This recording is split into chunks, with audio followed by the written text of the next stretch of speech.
Hello everyone, welcome to my lecture video. আমি আপনাদের সাথে আছি শোয়েব ইসলাম। আজকে আমরা যে টপিকটা নিয়ে আলোচনা করব সেটা হচ্ছে ফাংশনস অফ অপারেটিং সিস্টেম। আজকের এই ভিডিওটি কনসেপ্টটা শুরু করার আগে আমি আপনাদের সাথে একটা জিনিস শেয়ার করি বা একটা কথা শেয়ার করি, সেটা হচ্ছে যে আপনারা যখনই আমার ভিডিওগুলো দেখবেন অবশ্যই আপনারা আমার ভিডিওগুলো ফুল স্ক্রিনে দেখার ট্রাই করবেন। ফুল স্ক্রিনে দেখলে আপনাদের সুবিধা কি হবে সেটা হচ্ছে আমি প্রত্যেকটা কনসেপ্টের সাথে আমি একটা রিলেটেবল ডায়াগ্রাম বা লেখাগুলো অ্যাড করে দেই, যেন আপনারা সবগুলো জিনিস একই সাথে ভিজুয়ালাইজেশন করতে পারেন। তো আপনারা যদি ফুল স্ক্রিনে দেখেন সেই ক্ষেত্রে আপনাদের জিনিসগুলো বোঝার ক্যাপাবিলিটি বা অ্যাডাপ্টেবিলিটি অনেক বেশি বেড়ে যাবে। তো সেই ক্ষেত্রে আপনারা চেষ্টা করবেন অবশ্যই আমার ভিডিওটি ফুল স্ক্রিনে দেখার, এবং ডায়াগ্রামগুলো আমি যেইভাবে বোঝাচ্ছি সেইভাবে ওই ডায়াগ্রাম থেকে আপনারা আপনাদের প্রয়োজনীয় ইম্পর্টেন্ট লেখার জন্য যে নোটগুলো সবগুলো এই ডায়াগ্রাম থেকে কভার করে ফেলতে পারবেন। আমি খুব সুন্দরভাবে ডায়াগ্রামগুলো আপনাদের জন্য জেনারেট করে দিই, যেন আপনারা খুব সহজেই জিনিসগুলো বুঝতে পারেন। তো চলুন আজকের টপিকটা শুরু করা যাক। তো ফাংশনস অফ অপারেটিং সিস্টেম কি? Functions of operating system are the major tasks and responsibilities performed by the OS to manage computer resources, and provided service to users and programs. তার মানে অপারেটিং সিস্টেমের ফাংশনটা হচ্ছে যে কিছু মেজর টাস্ক আর responsibilities operating system perform করে computer resource এবং provides service provide এই জিনিসটা ম্যানেজ করার জন্য, এবং কার জন্য ম্যানেজ করে? ইউজার এবং প্রোগ্রামের জন্য ম্যানেজ করে। আমাদের মেইন ফাংশনস গুলো কি কি? আমাদের মেইন ফাংশনস গুলো হচ্ছে process management, memory management, file system management, device management, protection and security management. Additional কিছু ফাংশনস আছে যার মধ্যে হচ্ছে পারফরম্যান্স মনিটরিং, জব অ্যাকাউন্টিং, তারপরে ইরর ডিটেকশন। তো এই ব্যাপারগুলো কিন্তু আমাদের ফাংশনস অফ অপারেটিং সিস্টেমের মধ্যে আছে, এবং এইখানে এই ফুল যে ব্যাপারগুলো আছে আমরা আজকে সবগুলো জিনিস খুব ডিটেলসে দেখার ট্রাই করব, যে কিভাবে আমাদের প্রত্যেকটা ম্যানেজমেন্ট সিস্টেম কাজ করে, যেন আপনারা এই ফাংশন থেকেই সবগুলো ম্যানেজমেন্টেরই একটা ভালো বেসিক ধারণা পেয়ে যেতে পারেন। চলুন শুরু করা যাক। তো আমাদের ফার্স্টেই আছে প্রসেস ম্যানেজমেন্ট। এখন প্রসেস ম্যানেজমেন্ট জিনিসটা কি? Process management in a operating system is about managing process. হ্যাঁ, a process is a running program. একটা প্রসেস কি? একটা রানিং প্রোগ্রাম। আর life cycle of a process is from the moment of a program starts until it finished. মানে আমাদের প্রোগ্রামটা আসলে কি? হ্যাঁ, প্রোগ্রামটা হচ্ছে আমাদের একটা ডাটা বা কোড ধরতে পারেন, আমাদের একটা কোড, যেটা আসলে আমাদের স্টোর হিসেবে থাকে, যেটা আমরা ডকুমেন্টে বা আমরা কোড হিসেবে এটাকে বলি প্রোগ্রাম। এখন আমরা যখন এই প্রোগ্রামটাকে রান করি, এই প্রোগ্রামটাকে রান করলে ওই জিনিসটা তখন হয়ে যায় প্রসেস। সাপোজ ধরেন আমরা এইখানে VS code, VS code, music player, এইগুলোকে তখনই প্রসেস বলতে পারবো যখন আমরা এইগুলো ইউজ করব বা যখন আমাদের এইগুলো রান করছে। ধরেন যে আমাদের এইগুলো হচ্ছে যে যখন আমাদের রান করতেছে না তখন এই প্রত্যেকটাই হচ্ছে এক একটা সিঙ্গেল প্রোগ্রাম, বাট যখন আমাদের রান করতেছে তখন এই জিনিসটা হয়ে যাবে প্রসেস। তো একটা প্রসেস আসলে কিভাবে কাজ করে? আমাদের কম্পিউটারে অনেক প্রসেস থাকতে পারে। ধরেন যে P1 একটা প্রসেস, P2 একটা প্রসেস, P3 একটা প্রসেস, P4 একটা প্রসেস, P5 একটা প্রসেস। এরকম অনেকগুলো প্রসেস কিন্তু আমাদের কম্পিউটারে একই সাথে কাজ করতে পারে। তো তখন আমরা কিভাবে কাজ করব? ধরেন যে আমাদের নিউ একটা প্রসেস আসলো, সেই প্রসেসটা আমাদের ফার্স্টে রেডি কিউতে থাকবে। এখন এই জিনিসটা হচ্ছে আমাদের রেডি কিউ। আচ্ছা, কার পরে কে আসবে? যেমন P1 এর পরে P2 আসবে, P2 এর পরে P3 আসবে, P3 এর পরে P4 আসবে। এই জিনিসটা কে ম্যানেজ করে? এই জিনিসটা আমাদের ম্যানেজ করে সিপিইউ। এখন এই জিনিসটা যখন রেডি কিউতে থাকে, যখন এই জিনিসগুলো সিপিইউ পায়, ধরেন যে P1 ফার্স্টে সিপিইউ পেলো, এখন ও কোন সিপিইউ যখন ইউজ করছে তখন সে থাকে কোন জায়গাতে? রানিং অবস্থাতে। আর এই যে এই জিনিসটা যখন কিউতে আছে, রেডি কিউতে, তখন সে রেডি কিউতে থাকে। এখন রানিং অবস্থায় থাকতে থাকতে প্রসেস P1 এর একটা ইনপুট আউটপুট ডিভাইসের দরকার পড়লো, হ্যাঁ, যেটার এক্সেস ছাড়া সে টার্মিনেটেড হতে পারছে না। তখন সে যখন এটা নিতে যাবে তখন কিন্তু আমাদের প্রসেসটা আবার কি থাকবে, আইডেল অবস্থায় থাকবে বা খালি থাকবে। সেই সময় প্রসেসটা কি করবে, আমাদের ওই অ্যালগোরিদম অনুযায়ী, কিছু অ্যালগোরিদম আমাদের আছে যেগুলো অ্যাকচুয়ালি সিপিইউ স্কেডিউলিং অ্যালগোরিদম বলে। তো দেখা যায় ওই অ্যালগোরিদম অনুযায়ী সিপিইউ ডিসাইড করবে, আচ্ছা আমাদের P1 এর পরে কে আমাদের সিপিইউটা অ্যাক্সেস করতে পারবে, সেই অনুযায়ী কাজ হবে। তো ধরেন ও আবার যখন P1 ব্যাক করবে, P1 ব্যাক করে সে সরাসরি সিপিইউতে যাবে না, সে তখন আবার রেডি কিউতে যাবে। রেডি কিউতে থেকে আবার সে রানিং কিউতে যখন যাবে, দেন সিপিইউ অ্যাক্সেস এর মাধ্যমে সে একদম টার্মিনেটেড হতে পারবে। সে তখন কি করবে, এই যে টার্মিনেটেড হয়ে যাবে। তো এই যে সেম ভাবে যখন আমাদের রেডি কিউ থেকে রানিং কিউতে গেল এবং সে মনে করলো আমার একটা ইনপুট আউটপুট ডিভাইস লাগছে, সে ওয়েটিং এ গেল, ওয়েটিং থেকে আবার রেডি কিউতে গেল, এবং সে যখন রেডি কিউ থেকে আবার রানিং কিউতে গেল এবং শেষে যখন কাজটা সম্পূর্ণ করে ফেললো সিপিইউর মাধ্যমে, সে টার্মিনেটেড হয়ে গেল। তো এইভাবে আমাদের ফুল একটা প্রসেস কাজ করে। তো তারপরে আমার এই যে ব্যাপারগুলো আমি বুঝালাম, এইটা এই যে এখানে এটা ফুল প্রসেসটাকে বলা হয় life cycle of a process, যেটা আমরা ফুল এই যে এখানে প্রত্যেকটা জিনিস খুব সুন্দরভাবে আমি যা বুঝালাম তা আবার সুন্দরভাবে লেখা আছে। তো আমাদের core function of a process management, কিছু কোর ফাংশনালিটি আছে আমাদের প্রসেস ম্যানেজমেন্টের জন্য। তার মধ্যে একটা হচ্ছে স্কেডিউলিং। স্কেডিউলিং জিনিসটা কি, স্কেডিউলিং জিনিসটা হচ্ছে আমাদের কোন প্রসেস, যেমন আমরা একটু আগে একটা লিখেছিলাম না, P1 P2 P3, তারপরে কোন প্রসেসটা আমাদের সিপিইউ তে জায়গা নিবে, সিপিইউ তে কে আগে নিবে, ও আগে নিবে নাকি তারপরে ও নিবে তারপরে কে নিবে, এই জিনিসটা অ্যাকচুয়ালি হচ্ছে স্কেডিউলিং। তো এটা কে ডিসাইড করে, যে এই যে decide which process uses the CPU next. এইগুলা বিভিন্ন অ্যালগোরিদমের মাধ্যমে আমরা হচ্ছে বিভিন্ন সিপিইউ সিপিইউ সিপিইউ স্কেডিউলিং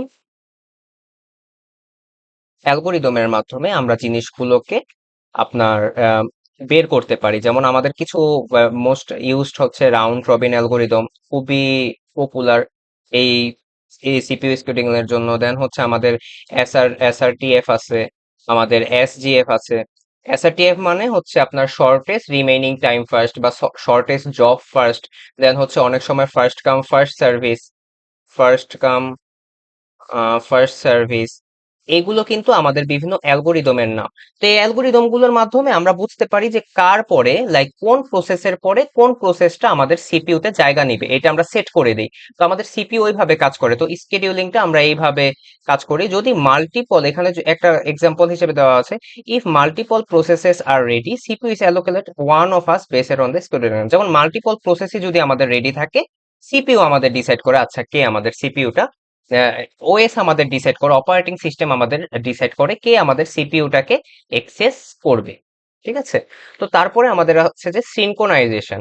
এখন সিনক্রোনাইজেশনটা কি করে, ধরেন যে আমার P1 একটা প্রসেস আছে এবং P2 একটা প্রসেস আছে। এখন P1 প্রসেস আর P2 প্রসেস, দুইটা প্রসেসই কি করে আমাদের সিপিইউ কে এক্সেস করতে চাচ্ছে। ঠিক আছে। এখন যদি এরকম হয়, আমার P1 প্রসেস সিপিইউ কে এক্সেস করলো, কিন্তু P2 প্রসেস আমার সিপিইউ কে এক্সেস করতে চাচ্ছে, কিন্তু দুইটা প্রসেসই তো চাচ্ছে, আমি যদি তাদেরকে সিনক্রোনাইজেশনের মাধ্যমে জিনিসটাকে আলাদা না করি, তাহলে কিন্তু দুইজন প্রসেস একসাথে যদি সিপিইউ অ্যাক্সেস করে, তাহলে কিন্তু আমার দুইটা প্রসেসের মধ্যেই একটা কমপ্লেক্সিটি তৈরি হবে, তাই না? কমপ্লেক্সিটি কিন্তু তৈরি হবে। তো আমার এখানে কি করতে হবে, ধরেন আমার P1 প্রসেসটা যখন সিপিইউ কে এক্সেস করলো, তাই না, ধরেন আমার P1 প্রসেসটা যখন সিপিইউ কে এক্সেস করলো, তখন আমার P2 প্রসেসটাকে সিপিইউ এক্সেস করতে দেওয়া যাবে না, বা অন্য কোনো প্রসেস, ধরেন এখানে P3 থাকতে পারে, P4 থাকতে পারে, অন্য কোনো প্রসেসকেই সিপিইউটাকে এক্সেস করতে দেওয়া যাবে না। এই জিনিসটাই হচ্ছে সিনক্রোনাইজেশন, যে আচ্ছা আমার P1 প্রসেস অলরেডি সিপিইউ তে আছে, এখন চাইলেই অন্য কোনো প্রসেস সিপিইউ নিতে পারবে না। এইটা হচ্ছে সিনক্রোনাইজেশন। যে এই জিনিসটা হচ্ছে, এই জিনিসটাকে বলে রেস কন্ডিশন, জিনিসটাকে বলে রেস কন্ডিশন। ঠিক আছে। যে যখন আমার P1 নামের একটা প্রসেস সিপিইউ নিয়ে কাজ করছে, তখন অন্যান্য কোনো প্রসেস সিপিইউ নিয়ে কাজ করতে পারবে না। তো এটা হচ্ছে আমার রেস কন্ডিশন। যদি আমাদের রেস কন্ডিশন হয়ে যায়, যদি দুইটা প্রসেসই একসাথে সিপিইউ দখল করতে চায়, তখন আমাদের রেস কন্ডিশন জিনিসটা এসে পড়ে, এবং এইটা আমরা আমরা দূর করতে পারি সিনক্রোনাইজেশনের মাধ্যমে। তো এটা হচ্ছে আমাদের প্রসেস ম্যানেজমেন্টের একটা কোর ফাংশনালিটি। দেন আমাদের আছে dead lock. Dead dead lock deadlock জিনিসটা হচ্ছে, ধরেন আমার P1, ধরেন যে একটা কাজ করছে, P1 ধরেন যে আমার একটা ফাইল এক্সেস করছে, ধরেন একটা ফাইল ফাইল এক্সেস নিয়ে কাজ করছে। এখন ওই ফাইল এক্সেস করার জন্য P1 এর P2 প্রসেসের থেকে একটা ছোট্ট জিনিস দরকার, সেটা হচ্ছে প্রিন্টারের দরকার, প্রিন্টার লাগবে। এখন প্রিন্টার আবার ওই জিনিসটা অ্যাক্সেস করতে P1 এর ফাইল অ্যাক্সেস করা তার জরুরি, ফাইল অ্যাক্সেস করা জরুরি। আর P1 বলছে আমার যদি ফাইল অ্যাক্সেস, আমার যদি কাজটা শেষ করতে হয় তাহলে আমার প্রিন্টার জরুরি। এখন P1 ও P2 র জন্য প্রিন্টার দিচ্ছে না, P2 ও P1 কে, P1 ও P2 কে ফাইল অ্যাক্সেস দিচ্ছে না, P2 ও P2 ও P1 কে প্রিন্টার দিচ্ছে না। তো এই জিনিসটা কি হয় যে P1 ও কাজ করতে পারছে না, P2 ও কাজ করতে পারছে না। তো এই জিনিসটাকেই বলা হয় ডেডলক, যার কারণে আমার প্রসেসটা কিন্তু থেমে যায় বা প্রসেসটা ঠিকমতো কাজ করতে পারে না। তো অপারেটিং সিস্টেম এই ফুল জিনিসটাই যেন না হয়, যার জন্য অপারেটিং সিস্টেম কিন্তু খুব সুন্দরভাবে কাজ করে। তো তারপরে হচ্ছে আমার ইন্টার প্রসেস কমিউনিকেশন। এখন ইন্টার প্রসেস কমিউনিকেশন হচ্ছে, সাপোজ আমার কাছে একটা প্রসেস আছে P1, আমার কাছে আরেকটা প্রসেস আছে P2। তা আমার একটা প্রসেসের জন্য আর একটা কাজ, ধরেন আমার এই P3 কে কমপ্লিট করার জন্য দুইটা প্রসেস থেকেই ডাটা নেওয়া জরুরি। তখন আমরা দুই ভাবে এই প্রসেস থেকে ডাটা নিতে পারি। একটা ভাবে ডাটা নিতে পারি, এই যে এখানে সুন্দরভাবে লেখা আছে যে আমরা একটা ভাবে ডাটা নিতে পারি হচ্ছে শেয়ার ডাটার মাধ্যমে, আরেকটা ভাবে একটা হচ্ছে শেয়ার ডাটার, শেয়ার মেমোরির মাধ্যমে, আরেকটা হচ্ছে মেসেজ পাসিং এর মাধ্যমে। তো এইভাবে আমাদের ইন্টার কমিউনিকেশন, ইন্টার প্রসেস কমিউনিকেশনটা কাজ করে। তো মূলত আমাদের এই ব্যাপারগুলো, প্রসেস ম্যানেজমেন্টটা এই কারণেই ইউজ করা হয় যেন আমরা খুব ইফিশিয়েন্টলি প্রসেসগুলোকে আমাদের অপারেটিং সিস্টেমের জন্য ফাংশন করতে পারি। তো এখন আমাদের এখানে লেখা আছে যে অপারেট কেন, যে ensures efficient use of operating system, enables multitasking, provides fair resource allocation, prevents conflicts and deadlocks, keeps the user stable and responsive. তো এইখানে হচ্ছে যে মেইন সামারি গুলো দেওয়া আছে, রিয়েল লাইফ কিছু এক্সাম্পলও দেওয়া আছে। আমি কেন আপনাদের বলেছিলাম যে ফুল স্ক্রিনে দেখার জন্য, দেখছেন ফুল স্ক্রিনে যদি আপনারা কখনো দেখেন, দেখবেন যে সব জিনিসগুলো খুব সুন্দরভাবে কিন্তু দেওয়া আছে। আলাদা করে আপনার এই টপিকের উপর নোট করার কোনোই দরকার নেই। ফুল ডায়াগ্রামের মধ্যে কিন্তু সব প্রয়োজনীয় জিনিসপত্র একসাথে দেওয়া আছে, জাস্ট এইখান থেকে আপনারা হ্যান্ড রাইটিং কিছু নোট রাখতে পারেন। যদি আপনাদের আপকামিং কোনো এক্সাম থাকে এই টপিকের উপর, আপনারা খুব সুন্দরভাবে এখান থেকে যেই সব জিনিসগুলো ভালো লাগে তা নিয়ে একটা সুন্দর হ্যান্ড রাইটিং নোট কিন্তু সাজাতে পারবেন। তো চলুন, এটাই ছিল আমাদের অপারেটিং প্রসেস ম্যানেজমেন্ট, যেটা অপারেটিং সিস্টেম খুব সুন্দরভাবে এই কোর ফাংশনালিটি গুলো ইউজ করার মাধ্যমে ম্যানেজ করে থাকে, যার কারণে আমাদের যে কোনো প্রসেস কমপ্লিট করতে কোনো প্রবলেমই হয় না। তো পরবর্তীতে আমাদের আছে মেমোরি ম্যানেজমেন্ট। আর মেমোরি ম্যানেজমেন্ট হচ্ছে আমাদের মূলত, মেমোরি ম্যানেজমেন্ট কেন এনশিওর করা হয়, আমাদের হচ্ছে যে আমাদের প্রোগ্রাম, যেই কোনো একটা প্রোগ্রাম ঠিক কতটুকু মেমোরি সে স্পেস নিতে পারবে, কতটুকু মেমোরি সে জায়গা দখল করতে পারবে। আর হচ্ছে যে মেমোরি মেমোরি যখন হচ্ছে আমার কাজটা শেষ হয়ে যাবে তখন আমার মেমোরিটাকে ফ্রি করে দেওয়া হবে।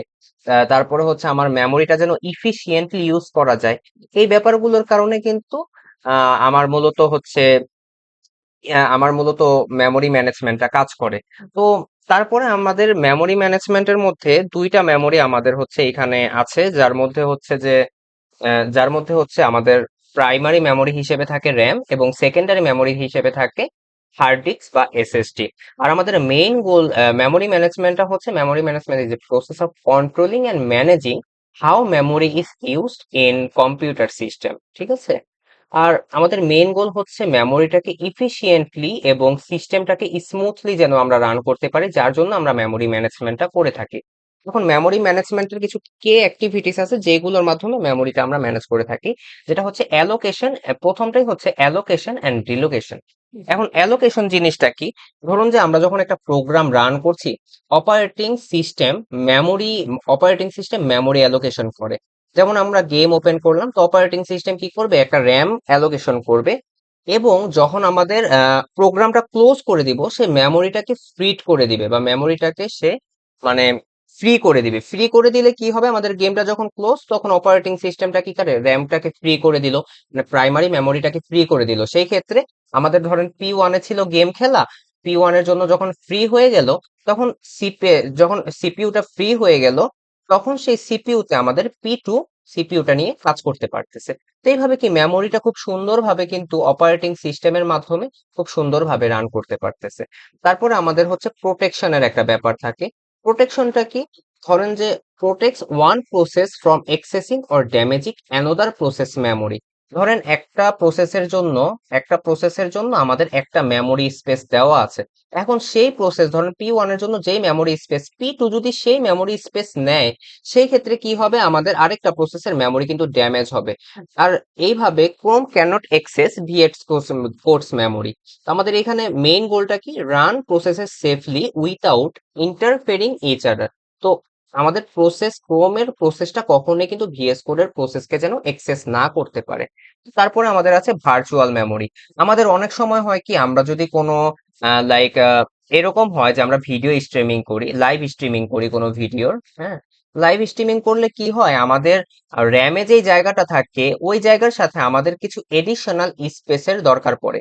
তো এডিশনাল স্পেসের যখন দরকার পড়ে, তখন এই যে এডিশনাল স্পেসের জন্য আমরা কিছু part uses A part of hard disk with extra memory when RAM is not enough. তো আমরা কি করি, যে লার্জ ভিডিও এডিটিং সফটওয়্যার যখন আমরা ইউজ করি, তখন আমরা কি করি, ওই যে এক্সট্রা যে হার্ড ডিস্ক সেটা কিন্তু ভার্চুয়াল মেমোরি হিসেবে আমরা ব্যবহার করতে পারি। আর এইটা ব্যবহার করার সুযোগও কিন্তু আমাদের অপারেটিং সিস্টেম করে দেয়। তো আমাদের কি, run large programs even with less physical RAM. এই ব্যাপারগুলো কিন্তু আমাদের মেমোরি ম্যানেজমেন্ট খুব সুন্দরভাবে কাজ করে দেন। 5 নম্বরে আছে ফ্রেগমেন্টেশন হ্যান্ডেলিং। এখন ধরেন আমাদের কাছে কিছু স্পেস আছে, ধরেন যে এটা আমাদের একটা মেমোরি স্পেস। এখন এই মেমোরি স্পেসের এই এই জায়গাটা ফিল, এই জায়গাটা ফিল, এই জায়গাটা খালি, এই জায়গাটা ফিল, এই জায়গাটা আবার খালি। তো আমাদের ফ্রেগমেন্টেশন হ্যান্ডেলিং এ কি হয়, আমাদের রিঅর্গানাইজ করে জিনিসটাকে রিঅর্গানাইজ করা হয়। তো রিঅর্গানাইজ করলে কি হয়, আমাদের যে মেমোরিতে যে জায়গাগুলো আমাদের ফিল আপ, সেগুলো এক সাইডে এসে পড়ে, আর আমাদের বাকি দুইটা এক সাইডে থাকে। তো মেমোরি কি করে, যে আপনার মনে করেন যে অনেক সময় প্রবলেম হয় কি, আলাদা আলাদা ভাবে যদি ছোট ছোট স্পেস থাকে কোনো একটা লং প্রসেসের জন্য, যে প্রসেসটার মেমোরি আসলে, ধরেন একটা প্রসেসের জন্য একটু লং আমাদের হচ্ছে মেমোরি স্পেস দরকার। তো সেই ক্ষেত্রে আমরা এইখানে কাজ করাতে পারি না, তো সেই ক্ষেত্রে আমরা কি করি, ফ্রেগমেন্টেশনের কারণে এই জায়গাতে কাজটা করাতে পারি। যার জন্য আমাদের ফ্রেগমেন্টেশন হ্যান্ডেলিংটা খুব সুন্দরভাবে অপারেটিং সিস্টেম করে দেয়। যার জন্য আমাদের কিন্তু ইফিসিয়েন্টলি আমরা মেমোরি স্পেসটা নিয়ে কাজ করতে পারি। দেন পরবর্তীতে আমাদের এইখানে হচ্ছে ডিস্ক ম্যানেজমেন্ট। ডিস্ক ম্যানেজমেন্টে মূলত আমরা হচ্ছে ফাইল সেভ করতে পারি। ধরেন যে আমাদের উইন্ডোজ যে আছে, উইন্ডোজটা আমরা কেন ইউজ করি, কারণ উইন্ডোজে আপনারা যে কোনো ফাইল সেভ করা, ফোল্ডার ক্রিয়েট করা, এই জিনিসগুলো না খুবই সহজ হয়। তো এই জিনিসগুলো যেহেতু খুব ইফিশিয়েন্ট এন্ড ইউজার ফ্রেন্ডলি, যার কারণে আমরা ম্যাক্সিমামে কিন্তু উইন্ডোজ অপারেটিং সিস্টেমটা ইউজ করি। তো এই যে ডিস্ক ম্যানেজমেন্ট অনেক ইম্পর্টেন্ট একটা পার্ট, যার কারণে হচ্ছে যে অপারেটিং সিস্টেমটা খুব সুন্দরভাবে ম্যানেজ করা যদি যায়, তাহলে আমরা ওই অপারেটিং সিস্টেমটাকে ইউজ করি। যার কারণে কিন্তু উইন্ডোজ দেখা যায় যে পরপর অনেকবার, এখনো সবচেয়ে মোস্ট ইউজড আপনার computer program, operating system Windows এখনো, এখনো যদি ধরা যায় সবচেয়ে মোস্ট হচ্ছে উইন্ডোজই ব্যবহার করে মানুষ। তো দেখা যায় ফাইল স্টোরেজ করতে, দেন হচ্ছে ফাইল সেভ করতে, মুভি ডাউনলোড করতে, ফোল্ডার ক্রিয়েট করতে আমরা কি করি, উইন্ডোজ ব্যবহার করি, তো অর্গানাইজ স্টোরেজ ইফিশিয়েন্টলি। তো এই ব্যাপারগুলোই মূলত এইভাবেই মেমোরি ম্যানেজমেন্ট নিয়ে অপারেটিং সিস্টেম খুব সুন্দরভাবে কাজ করে। আমি খুব ডিটেলস আপনাদের বলার চেষ্টা করেছি, হয়তোবা ভিডিও একটু লেন্থি হতে পারে, বাট ভিডিওটা অনেক ইনফরমেটিভ। আপনারা যদি এই জিনিসগুলো আরেকটু সুন্দরভাবে জিনিসগুলো আমার স্লাইড থেকে এইখান থেকে যদি দেখার ট্রাই করেন, তাহলে আপনারা খুব সুন্দরভাবে এইখান থেকে এই টপিক রিলেটেড অনেক কিছু জানতে পারবেন। তো পরবর্তী আছে file system management. File system management is A operating system function, যেটা কি করে, অর্গানাইজ করে, স্টোর করে, ম্যানেজ করে, প্রোভাইড করে ফাইলটাকে অ্যাক্সেস করতে এবং data on storage devices, so users can easily save, open, search and manage their files. তো এইখানে মেইন গোলটা কি, ফাইলটা যেন অর্গানাইজ ভাবে আমরা স্টোর করতে পারি এবং ইজি, সিকিউর এবং ইফিশিয়েন্ট ভাবে ইউজারের জন্য অ্যাক্সেস করতে পারি, ঠিক আছে। তো এখন আমাদের যদি আমরা ধরেন যে আমার কাছে এইখানে কিছু কিভাবে অ্যাকচুয়ালি আমাদের ফাইল সিস্টেম ম্যানেজমেন্টটা কাজ করে। ধরেন আমার কাছে একটা ফটো আছে, বা কোনো একটা ফাইল আছে, বা কোনো একটা আহ, হ্যাঁ কোনো একটা ফাইল আছে। তো অপারেটিং সিস্টেমের ফাইল অ্যাট্রিবিউটস জিনিসগুলো কি কি, ধরেন ফাইল নেম থাকে, ফাইল টাইপ থাকে, দেন হচ্ছে ফাইল সাইজ থাকে, পারমিশন থাকে, ক্রিয়েশন ডেট থাকে। তো আমাদের কিছু পারমিশনও দিয়ে দেয় যে কে আমাদের ফাইলটা পড়তে পারবে। অনেক সময় দেখা যায় আমাদের কিছু ফাইল দেওয়া হয় যেই ফাইলগুলো আমরা এডিট করতে পারি না। কারণ ফাইলগুলো এডিট করতে না পারার পিছনে কারণ থাকে কি, ওই ফাইলগুলোর এক্সেস আমাদের দেওয়াই হয় না। আবার অনেক ফাইল এরকম থাকে আমরা এডিট করতে পারি বা রিড করতে পারি, তো ওই ফাইলগুলো কিন্তু আবার আমরা দেখা যায় যে আমাদের ওই এক্সেস গুলো দেওয়া থাকে যে কে ফাইল এডিট করতে পারবে, কে ফাইল রিড করতে পারবে। আবার শুধুমাত্র দেখা যায় অনেক ফাইল শুধুমাত্র অ্যাডমিনই ডিলিট করতে পারবে, অন্য কেউ ডিলিট করতে পারবে না। তো এই কাজগুলো মূলত কিন্তু ফাইল অ্যাট্রিবিউটস এর মাধ্যমেই অপারেটিং সিস্টেম আমাদেরকে ওই অ্যাক্সেস গুলো দেয়। তো পরবর্তীতে হচ্ছে ফাইল টাইপস। আমাদের কিন্তু বিভিন্ন টাইপসের ফাইল থাকে, এগুলো কিন্তু অপারেটিং সিস্টেম ফাইল সিস্টেম ম্যানেজমেন্টের মাধ্যমে আমাদের অর্গানাইজ করে। যেমন হচ্ছে অর্গানাইজ বা স্টোরেজ করে রাখে, যে আমরা যে কোনো ফাইলের ফরম্যাটেই কিন্তু ফাইলগুলো নামাতে পারি। অনেক সময় টেক্সট ফাইল থাকে, অনেক সময় ইমেজ ফাইল থাকে, অডিও ফাইল থাকে, ভিডিও ফাইল থাকে, বা এক্সাস্ট অনেক ধরনের অনেক ফাইল থাকে, এক্সিকিউটেবল অনেক ফাইল থাকে। তো এগুলো অ্যাকচুয়ালি অপারেটিং সিস্টেম বিভিন্ন ফাইল টাইপের মাধ্যমে ম্যানেজ করে থাকে। দেন হচ্ছে কিছু অপারেটর থাকে, যেমন আমরা ফাইল ক্রিয়েট করতে পারি, ফাইল রিড করতে পারি, রাইট করতে পারি, ডিলিট করতে পারি। অনেক সময় আমরা অনেক ফাইল কপিও করতে পারি, রিনেমও করতে পারি, মুভ করতে পারি। তো মূলত এই ফাইল অপারেশনস এর গুলোর মাধ্যমে আমরা যে কোনো ফাইল ক্রিয়েট করতে পারি, সেভ করতে পারি, যে কোনো ফটো ডিলিট করতে পারি। সবকিছু আমাদের অপারেটিং সিস্টেম কিন্তু হ্যান্ডেল করে ফাইল সিস্টেম ম্যানেজমেন্টের মাধ্যমে। এবং আমাদের হচ্ছে এক্সেস মেথড, অনেক সময় দেখা যায় কি আমরা সিকোয়েন্সিয়াল এক্সেস কি, ধরেন যে আমরা যখন অনেক মিউজিক প্লেয়ার যখন আমরা চালাই, মিউজিক প্লেয়ারের মধ্যে যে আমাদের ডিফল্ট কিছু মিউজিক প্লেয়ার থাকে, ধরেন যে এমএক্স প্লেয়ার। সেই প্লেয়ার গুলোতে অনেক সময় আমাদের কি থাকে যে কোনো একটা গান আমরা চাইলে কি বারবার শুনতে পারি, বা দেখা যায় যে একটার পর একটা লুপ আকারে চলতেছে, লাইক সিকোয়েন্সিয়ালি যার পরে যা, ধরেন যে 1 2 3 এরকম একটা লিস্ট বানানো থাকে, ওই লিস্ট অনুযায়ী আমাদের গান একটার পর একটা চলতেছে। এটা কেন চলতে পারে জানেন? এই যে সিকোয়েন্সিয়াল এক্সেস এর মাধ্যমে। আর ডিরেক্ট এক্সেস, ধরেন আমাদের একটা গান, কোনো একটা কিছু, ধরেন একটা ভিডিও আছে, যে ভিডিওটার আমরা দেখা যায় যে 6 মিনিট যখন আছে, ধরেন ভিডিওটা হচ্ছে টোটাল 10 মিনিটের, আর আমরা 6 মিনিটে এক্সেস করতে চাচ্ছি। 6 মিনিটে যখন এক্সেস করতে যাচ্ছি, আমরা কিন্তু নির্দিষ্ট একটা টার্গেটে ওকে বললাম যে আচ্ছা 6 মিনিট আমরা 6 মিনিটে দেখি কি আছে। তো 6 মিনিট যখন আমরা দিতেছি, তখন কি আমরা ডিরেক্ট একটা ডাটাকে এক্সেস করতেছি এবং ডাটাটা আমাদের বের হয়ে যাইতেছে। এই জিনিসটাও কিন্তু আমাদের ফাইল সিস্টেম ম্যানেজমেন্টের মাধ্যমে আমরা বের করি। দেন হচ্ছে আমাদের ইন্ডেক্স এক্সেস কি, ধরেন আমাদের কাছে অনেক সময় দেখা যায় যে একটা পিডিএফ ফাইল থাকে, বা ধরেন যে বইয়ের অনেক ধরেন একটা বুক সাইজ অনেক বড়, ধরেন যে 1500 পেজের একটা বুক।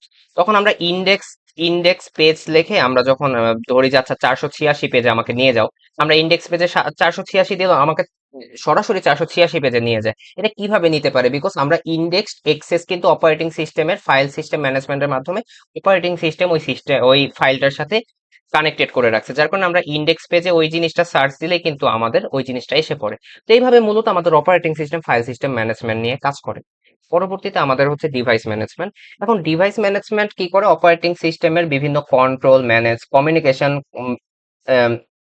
অপারেটিং সিস্টেম কি করে কন্ট্রোল এবং ম্যানেজ করে কমিউনিকেশনটাকে মূলত কম্পিউটার এবং হার্ডওয়্যার ডিভাইসেস এর মাধ্যমে, যেন আমাদের ওয়ার্ক স্মুথ এবং ইফিশিয়েন্ট হয়। এখন এখানে আমাদের মেইন কাজ হচ্ছে কি, যে আমাদের এখানে মেইন গোলটা হচ্ছে হার্ডওয়্যার ডিভাইস যেন প্রপারলি আমাদের ওএস এর সাথে কমিউনিকেট করতে পারে এবং ইফিশিয়েন্টলি ওয়ার্ক করতে পারে। আমাদের কিছু খুব মোস্ট ইউজেবল হার্ডওয়্যার হচ্ছে, যেমন কিবোর্ড আছে, মাউস আছে, প্রিন্টার আছে, স্পিকার আছে, হার্ড ডিস্ক আছে, স্ক্যানার আছে। মানে এইগুলো আমাদের লাগে একটা কম্পিউটার যখন আমরা করি, এগুলো ছাড়া আমাদের কম্পিউটার অ্যাকচুয়ালি রান করার কোনো পসিবিলিটি নাই। তো এই হার্ডওয়্যার অ্যাক্সেস গুলো আমাদের ডিভাইস ম্যানেজমেন্টের অপারেটিং সিস্টেমের সাথে কানেক্ট থাকে।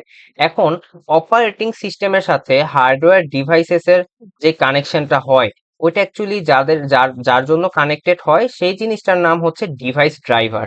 এখন device driver is the interface between hardware devices and operating system. এখন ডিভাইস ড্রাইভার এই জিনিসটা আসলে কি হিসেবে কাজ করে? অ্যাজ এ ট্রান্সলেটর হিসেবে কাজ করে। ট্রান্সলেটর, যে ধরেন যে অপারেটিং সিস্টেম আন্ডারস্ট্যান্ড করে যে does not understand every hardware language, driver as a translator হিসেবে কাজ করে। যে অপারেটিং সিস্টেম বলতেছে আচ্ছা আমার হার্ডওয়্যারটা অ্যাক্সেস করা লাগবে, তো সে ট্রান্সলেটরের মাধ্যমে তখন কি করে, প্রিন্টারকে একটা নিউ প্রিন্টার করে, তো printer driver must to be install.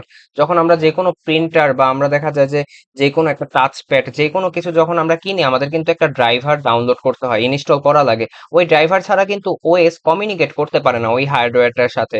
তো যখন আমরা ড্রাইভারের সাথেই করি তখন আমাদের অপারেটিং সিস্টেম ওই ড্রাইভারের সাথে কানেক্ট করে এবং কানেক্ট হওয়ার মাধ্যমে ওই হার্ডওয়্যারটাকে বিভিন্ন মডিফিকেশন দেয় ওই ট্রান্সলেটরের মাধ্যমে। আচ্ছা, তুমি আমার জন্য এইটা করো, তুমি আমার জন্য ওইটা করো, যার কারণে দেখা যায় আমরা পরবর্তীতে কিন্তু এক্সেস গুলো পেয়ে থাকি।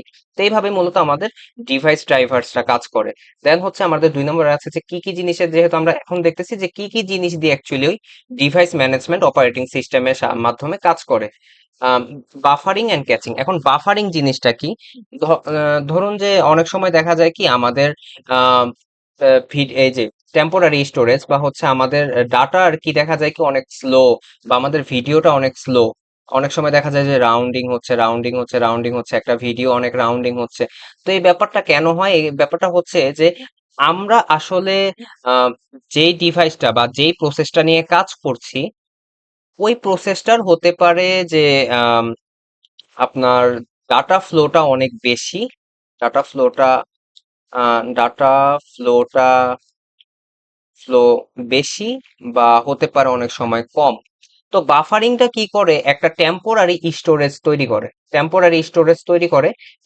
স্টোরেজের মাধ্যমে ওই জিনিসটাকে মিনিমাইজ করার ট্রাই করে। ধরেন যদি বেশি থাকে সে আপনার প্রসেস অনুযায়ী জিনিসটাকে কম করবে, বা যদি কম থাকে সে আপনার প্রসেস অনুযায়ী জিনিসটাকে বেশি করবে।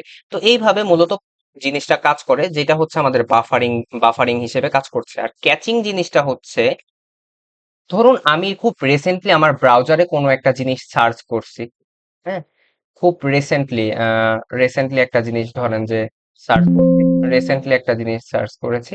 তো এখন ওইটা আমার ক্যাচ ফাইলে যদি থাকে, আমি যদি পরবর্তীতে খুব রিসেন্টলি আবারও জিনিসটাকে সার্চ করি, জিনিসটা কিন্তু নর্মালি আসতে যেই টাইম নিত, যদি নর্মালি আসতে জিনিসটা 10 সেকেন্ড টাইম নিত, এখন জিনিসটা টাইম নেবে 2 সেকেন্ড, কারণ ওইটা আমার ক্যাচে আছে। এই জিনিসটা হচ্ছে আমার মূলত হচ্ছে ডিভাইস এটাকে যেন পারফরমেন্সটাকে ইমপ্রুভ করানো যায়, যার কারণে আমাদের বাফারিং এন্ড ক্যাচিং এর মাধ্যমে এই ডিভাইস ম্যানেজমেন্ট সিস্টেমটা কিন্তু অপারেটিং সিস্টেমের সাহায্যে আমাদেরকে একটা ভালো ফিডব্যাক দেয়। দেন হচ্ছে স্পুলিং জিনিসটা হচ্ছে কি, এই যে ধরেন আমার কাছে অনেকগুলো ফাইল আমার প্রিন্ট করাইতে হবে, ঠিক আছে, অনেকগুলো ধরেন যে ফাইল প্রিন্ট করাতে হবে। তো প্রিন্টার কি করবে, আমার হচ্ছে একটা একটা করে, এই যে স্পুলিং মিনস হচ্ছে simulated peripheral operation online stores waiting job in queue for devices. ধরেন যে আমি 10টা প্রিন্ট কমান্ড দিলাম, ওএস কি করবে, সবগুলো প্রিন্ট করবে একটা কিউতে রেখে, ওই যে যেমনটা আমরা ধরেছিলাম P1 P2 P3। তো এরকম ভাবে ও 10টা কাজ করবে আমাদের কি প্রিন্টে রেখে। এইটাকে বলা হচ্ছে স্পুলিং, ঠিক আছে। তো এটাতে আমাদের অ্যাডভান্টেজ কি হয়, যখন প্রিন্টার বিজি থাকে তখন কি প্রিন্টিং জবগুলো কিউতে থাকে এবং সিপিইউ এটা নিয়ে টাস্ক করে। তো হচ্ছে আমাদের এইভাবে আমাদের অপারেটিং সিস্টেমের ডিভাইস ম্যানেজমেন্টটা কিন্তু কাজ করে থাকে। পরবর্তীতে আমাদের যেটা আছে সেটা হচ্ছে প্রোটেকশন এন্ড সিকিউরিটি, এন্ড এটা অনেক ইম্পর্টেন্ট আমাদের অপারেটিং সিস্টেমের জন্য। কারণ আমাদের এটার মেইন গোল হচ্ছে কি, অথরাইজড ইউজার যেন আমাদের বিভিন্ন সিস্টেমের ইউজার যেই সিস্টেমগুলো নিয়ে কাজ করবে বা যেই ডাটাগুলো নিয়ে কাজ করবে সেগুলো যেন সেফ আর সিকিউর থাকে। প্রোটেকশন এন্ড সিকিউরিটি কেন দরকার? যেন হচ্ছে আমাদের হচ্ছে সিস্টেমের রিসোর্সেস এবং ইউজারের ডাটা আনঅথরাইজড অ্যাক্সেস এবং মিসইউজ এবং অ্যাটাক থেকে বিরত থাকে। তো এখন আমাদের এই যে পার্সোনাল অনেক ফাইল থাকতে পারে, পাসওয়ার্ড থাকতে পারে, ফটোস থাকতে পারে, ব্যাংক ইনফরমেশন থাকতে পারে, অফিস ডকুমেন্ট থাকতে পারে। তো আমাদের যদি এরকম একটা অপারেটিং সিস্টেম যদি আমরা ইউজ করি যেটাতে অ্যাকচুয়ালি এই সিকিউরিটি গুলোই আমরা পাচ্ছি না, অবশ্যই আমরা ইউজ তো করবো না। তো অপারেটিং সিস্টেমের এই পার্টটা অনেক ইম্পর্টেন্ট, কারণ সিকিউরিটির উপর ডিপেন্ড করে কিন্তু আমরা বিভিন্ন অপারেটিং সিস্টেম গুলোকে ব্যবহার করে থাকি। আর এখানে হচ্ছে প্রোটেকশন আর সিকিউরিটির মধ্যে পার্থক্যটা কি? প্রোটেকশন জিনিসটা হচ্ছে কি, controls who can use which resource. মানে এটা আমাদেরকে কন্ট্রোল করে যে আমরা কোন রিসোর্সটা কে ইউজ করতে পারবে, ঠিক আছে। আর সিকিউরিটি হচ্ছে আমার সিস্টেমটাকে বিভিন্ন ভাইরাস, ম্যালওয়্যার, হ্যাকারস, অ্যাটাক এইটা থেকে যেন সেভ করতে পারে। তো দুইটা জিনিস কিন্তু আলাদা। একটা হচ্ছে আমার বিভিন্ন রিসোর্স কে কে কোনটা অ্যাক্সেস করতে পারবে, আর সিকিউরিটি জিনিসটা হচ্ছে আমার সিস্টেমটাকে যে কোনো একটা ভাইরাস বা ম্যালওয়্যার যদি এসে অ্যাটাক করে আমি তাকে কিভাবে ওই জিনিসটা থেকে রোধ করব। তো এখানে আমাদের যে জিনিসগুলো মেইন রেখে অ্যাকচুয়ালি এই প্রোটেকশন এন্ড সিকিউরিটি কাজ করে, ফার্স্ট হচ্ছে অ্যাক্সেস কন্ট্রোল, যে আমাদের যেই সিস্টেমটা আছে সেটা কে কে এক্সেস করতে পারবে। যেমন নর্মাল ইউজার যারা আছে তারা শুধু রিড করতে পারবে, রাইট করতে পারবে, বাট অ্যাডমিনিস্ট্রেটর কি করতে পারবে?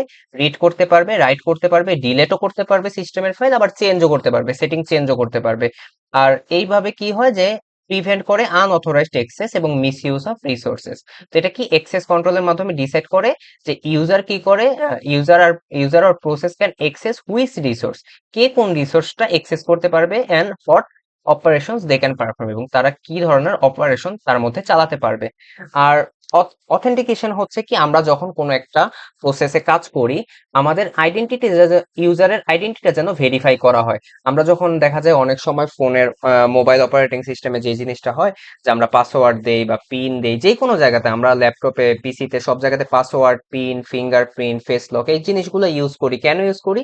আচ্ছা, যে অথরাইজড ইউজার সে যেন এক্সেস করতে পারে, কোন আনঅথরাইজড ফ্রড যেন আমাদের বিভিন্ন জিনিসপত্র এক্সেস করতে না পারে। এতে করে কি হয়, আমাদের বিভিন্ন প্রাইভেট ডাটা কিন্তু হুমকির মধ্যে পড়ে যেতে পারে। তো এই জন্য আমাদের কি একটা ইউজার আইডি অনেক সময় ইউনিক থাকে, আমাদের সিকিউরিটি আইডি ইউনিক থাকে। এই আইডি গুলো আমাদের আইডেন্টিফাই করতে অনেক হেল্প করে, যে ইউজারটাকে আইডেন্টিফাই করতে, প্রত্যেকটা ইউজারকে আলাদাভাবে আইডেন্টিফাই করতে হেল্প করে। আর এটার মেইন গোল হচ্ছে prevent fake and unauthorised users. তো দেন হচ্ছে আমাদের হচ্ছে রিসোর্স প্রোটেকশন। রিসোর্স প্রোটেকশনটা কি, আমাদের কোন রিসোর্সটা, মানে কোন রিসোর্সটা কে অ্যাক্সেস করতে পারবে। তো দেখা হচ্ছে যে আমাদের কিছু, যেমন ফাইল, মেমোরি, সিপিইউ, ডিভাইসেস, এগুলো হচ্ছে আমাদের প্রোটেক্টেড রিসোর্সেস। তো দেখা যায় যে প্রসেস এ শুধুমাত্র can access only allotted resources, can not access. যেমন আমরা বিভিন্ন প্রসেস আমাদের থাকে না, যাচ্ছা এমপ্লয়ি আছে, আমাদের অ্যাডমিন আছে।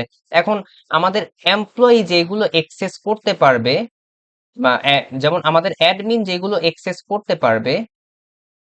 আহ করতে পারবে, এমপ্লয়ি ওইগুলো অ্যাক্সেস করতে নাও পারে। হতে পারে সে শুধু রিড করতে পারবে, হতে পারে সে শুধুই জিনিসগুলোকে দেখা গেছে যে দেখতে পারবে, বা জিনিসগুলোকে কোনো মডিফিকেশন করতে পারবে না। তো এই কারণে রিসোর্স প্রোটেকশন নামে, যে আমরা শুধুমাত্র আমাদের সিস্টেমের অ্যাডমিনিস্ট্রেটর কোনো একটা সিস্টেম দেখা গেছে যে রাইট করতে পারতেছে বা সিস্টেম বানাতে পারতেছে, কিন্তু আমাদের এমপ্লয়ি বা স্টুডেন্টসরা কিন্তু ওইগুলো আমরা নিজেদের মতো করে মডিফাই করতে পারতেছি না। তো এইরকম ভাবে রিয়েল লাইফ এক্সাম্পলও যদি যাই, দেন হচ্ছে আমাদের হচ্ছে যে বিভিন্ন জিনিস, এই যে আমাদের ব্যাংক সিস্টেমে আমাদের কি হয়, আমাদের কিন্তু বিভিন্ন আইডেন্টিফিকেশন দরকার পড়ে, বিভিন্ন হচ্ছে সিকিউরিটি অনেক দরকার পড়ে। এটা হচ্ছে রিয়েল লাইফ এক্সাম্পল যেভাবে কাজ করে। আর হচ্ছে দেন হচ্ছে সিকিউরিটি এগেনস্ট অ্যাটাক। কি সব সিকিউরিটি আমরা ইউজ করি, যেমন আমরা ম্যালওয়্যার বা ভাইরাস এইসব জিনিসের জন্য। দেন হচ্ছে ড্যানিয়েল অফ সার্ভিস। এই জিনিসটা হচ্ছে আমাদের যদি কোনো একটা সার্ভার থাকে, সেই সার্ভারে আমরা কি, যদি অনেক এরকম হয় যে ওই সার্ভারে মানে এরকম ধরনের ভাইরাস ঢোকানো হয় যে অনেক ট্রাফিক, যার কারণে সার্ভারটা কেউ ইউজ করতে পারে না, সার্ভারটা দেখা যায় যে ক্র্যাশ করে বা গেটওয়ে দেখায়। তো সেই জন্য আমরা কি করি, আমরা ফায়ারওয়াল ইউজ করি, অ্যান্টিভাইরাস সাপোর্ট ইউজ করি, পারমিশন সিস্টেম ইউজ করি, এনক্রিপশন সিকিউর করি, লগ ইনটাকে আরেকটু সিকিউর করি। এইসব জিনিসের মাধ্যমে আমরা কিন্তু এই অ্যাটাক গুলোকে কি প্রিভেন্ট করতে পারি। এইভাবে আমাদের হচ্ছে প্রোটেকশন আর সিকিউরিটি জিনিসটা কাজ করে। পরবর্তীতে আমাদের সিকিউরিটি জিনিসটা অপারেটিং সিস্টেমে কাজ করে। পরবর্তীতে আমাদের এডিশনাল কিছু ফাংশন আছে, যেমন হচ্ছে ওদের মেইন কাজটা কি, আমাদের ইফিসিয়েন্সি বাড়ানো, স্টেবল করা, অপটিমাইজড করা। তো তার মধ্যে কি কি আছে? পারফর্ম মনিটরিং, জব অ্যাকাউন্টিং আর এরর ডিটেকশন। পারফর্ম মনিটরিংটা কি করে, আমাদের বিভিন্ন পারফরমেন্স চেক করে, যে কতটা ইফিসিয়েন্টলি আমাদের সিস্টেমের রিসোর্স গুলো আমরা ইউজ করতে পারতেছি। যেমন CPU uses, RAM uses, disk uses, network performance, bottleneck detection. তো এই জিনিসগুলো হচ্ছে কি, আমাদের হচ্ছে যে আমরা কি করে, continuously check our CPU, RAM, disk, network, detect if system is slow, any resources overloaded. এই জিনিসটা হচ্ছে কি বটলনেক ডিটেকশন। বটলনেক ডিটেকশন হচ্ছে, ধরেন যে আমরা কাজ করতে করতে, ধরেন আমরা স্মুথলি কাজ করতেছি, একটা জায়গাতে এসে আমাদের প্রসেসটা অল্প অল্প অল্প অল্প স্লো একটা কাজ করতেছে। তো এই যে এই পার্টটুকু সে ডিটেক্ট করে, এন্ড এই পার্টটুকু হচ্ছে আমাদের আহ, ধরেন যে এই তো হুম। এই পার্টটুকু সে ডিটেক্ট করার মাধ্যমে, এই পার্টটুকুর নাম হচ্ছে বটল নেক ডিটেকশন। ঠিক আছে। তো এই পার্টটুকু এইভাবে কাজ করে। দেন বটলনেক ডিটেকশন এইভাবে সে দেখে যে আচ্ছা আমাদের সিস্টেমের কোন জায়গাতে প্রবলেম আছে। তো এই প্রবলেমটা যখন দেখায়, যে এখানে রিয়েল লাইফের একটা এক্সাম্পল দেওয়া, যে আমাদের যখন ট্রাফিকে জ্যাম হয়, আমরা কিন্তু বুঝতে পারি যে কোন জায়গাতে জ্যাম হচ্ছে। ওই জায়গাতে আমরা এক্সট্রা পুলিশ বা এক্সট্রা আইন শৃঙ্খলা বাহিনী পাঠিয়ে কিন্তু ট্রাফিকটাকে ঠিক করি। তো এরকম ভাবে অপারেটিং সিস্টেমটাও কি করে, ওই সিপিইউ র্যাম এগুলোকে অ্যাকচুয়ালি ওইরকম ভাবে ওভারলোডেড জিনিসগুলোকে বিভিন্ন ভাবে প্রসেসিং করে ওই জিনিসটাকে ফিক্স করে দেয়, যার কারণে আমাদের পারফরমেন্সটা কিন্তু বৃদ্ধি পায়। দেন জব অ্যাকাউন্টিং এর মাধ্যমে আমাদের বিভিন্ন রেকর্ডের মাধ্যমে যেমন দেখা যায় যে এখানে বিভিন্ন রেকর্ড রেখে দেয় যে আচ্ছা কোন ইউজার বা প্রোগ্রামটা কতটুকু টাইম ওয়েস্ট করতেছে কোন প্রোগ্রাম সিস্টেমের জন্য, ওই সিস্টেমটা আর মানে ওই সিস্টেমটা আসলে আরেকটু কত ভাবে বেনিফিট করা যায়, আরেকটু কিভাবে জিনিসটাকে আরেকটু ভালো একটা সার্ভিস দেওয়া যায়, এগুলো আমাদের অপারেটিং সিস্টেম কিন্তু ম্যানুয়ালি কাজ করে এগুলো জিনিস নিয়ে। দেন হচ্ছে ইরর ডিটেকশন করতে পারে, বিভিন্ন সিস্টেমের অনেক ইরর থাকে, হ্যাঁ, এগুলো ফিক্স করতে কুইকলি যেন ফিক্স করা যায় এই জন্য আমাদের ইরর কিন্তু ডিটেক্ট করে।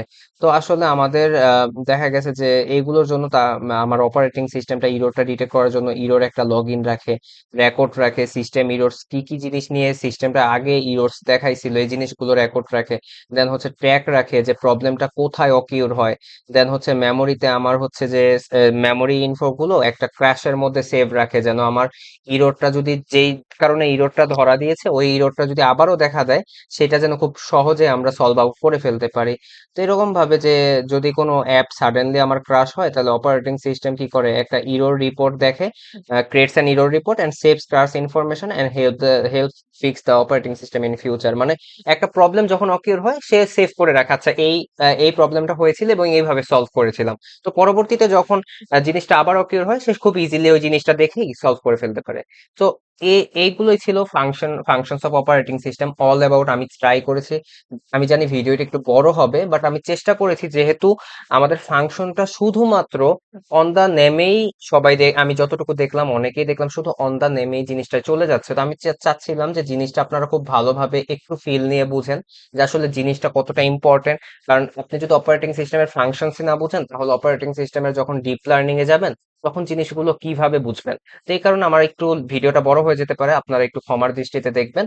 আর পরবর্তীতে এটাই ছিল আজকের ভিডিও। আর পরবর্তীতে আমার সাথে যে কোনো ইনফরমেশন বা ইনকোয়ারিজ এর জন্য আমার আমার সাথে মেইলে যোগাযোগ করতে পারেন। আর দেখা হবে পরবর্তী কোনো ভিডিওতে। সেই পর্যন্ত থ্যাংক ইউ সো মাচ।